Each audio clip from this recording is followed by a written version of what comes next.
Hello दोस्तों, आप सभी का जॉब अपडेट 2.0 में स्वागत है। अगर चैनल पर नए हो तो पहले सब्सक्राइब करें, जैसे कि सब बोलते हैं। तो इस सब्सक्राइब के बटन को दबाएं।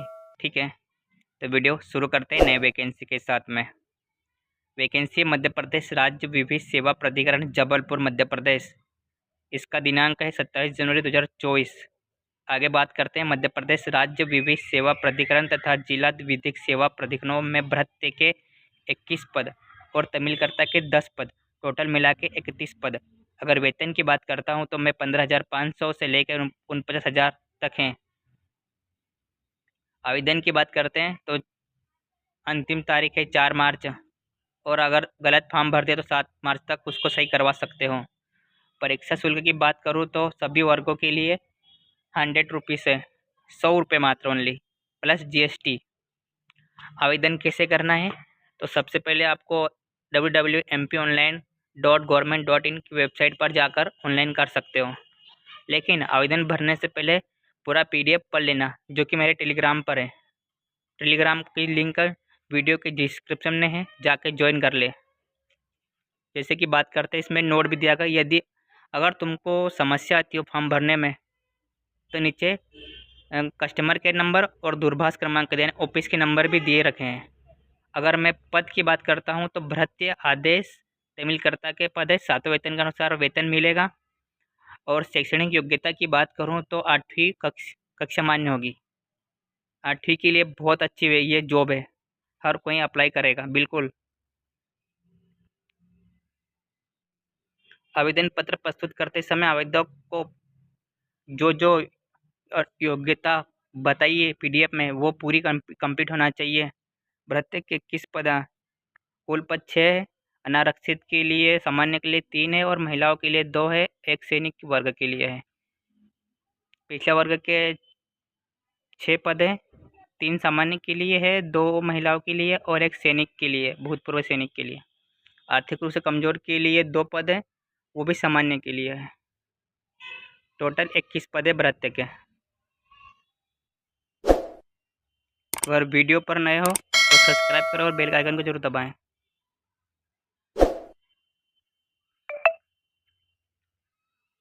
आदेश तमिलकर्ता के 10 पदों के कितने पद हैं? अनारक्षित के 3 पद हैं, अनुसूचित जनजाति के 2 पद हैं, पिछड़ा वर्ग के 2 हैं, आर्थिक रूप से कमजोर वर्ग का 1 पद है, जिसमें महिलाओं का 33% आरक्षण है। सभी महिलाओं के लिए 1-1 पद है। नोट: टोटल पद सामान्य के 5 पद हैं, सैनिक का 1 पद है, महिलाओं के 4 पद है, इसे मिलाकर टोटल 10 पद है। कुछ नोट दिया हुआ है, इनको ज़रा थोड़ा ध्यान से पढ़ लेना, ठीक है आपने। जैसे आपकी ज्वाइनिंग होगी उसमें 70% पेमेंट मिलेगा, फिर 80% और फिर 90% पेमेंट दिया जाएगा। आयु की गणना 1 जनवरी 2024 की न्यूनतम से की जाए। कम से कम 18 वर्ष की आयु जरूरी है, 18 पर से ऊपर ही होना चाहिए, नहीं तो PDF में सब कुछ दिया हुआ है। पुरुष के लिए अनारक्षित वर्ग की 40 वर्ष, पुरुष आवेदक 45 वर्ष, मतलब 18 से ऊपर ही होना चाहिए, मेरा कहने का मतलब भी है। और जो दिव्यांग है, विकलांग है किसी भी प्रकार से, उनको 10 साल की छूट दी जाएगी। आरक्षण का लाभ केवल मध्य प्रदेश के स्थानीय निवासी को ही दिया जाएगा, भूतपूर्व सैनिकों को भी छूट दी जाएगी। आगे बात करते हैं चयन कैसे क्या होगा। अभ्यर्थी दोनों पद वर्ग है तो आवेदन प्रस्तुत कर सकता है, दोनों के लिए आवेदन कर सकता है, भृत्य के लिए भी और तमिलकर्ता के लिए भी। पुरुष उम्मीदवार जिसकी 1 से अधिक पत्नियां जीवित हो, इसी प्रकार महिला उम्मीदवार 1 पत्नी जरूरी है। इसमें भी 2 बच्चों से ज़्यादा बच्चे नहीं होना चाहिए। पदों की संख्या लिमिटेड है, ठीक है। आपने जो जानकारी भरी है वो भी बिल्कुल सही होना चाहिए, वरना आपका आवेदन रद्द किया जाएगा।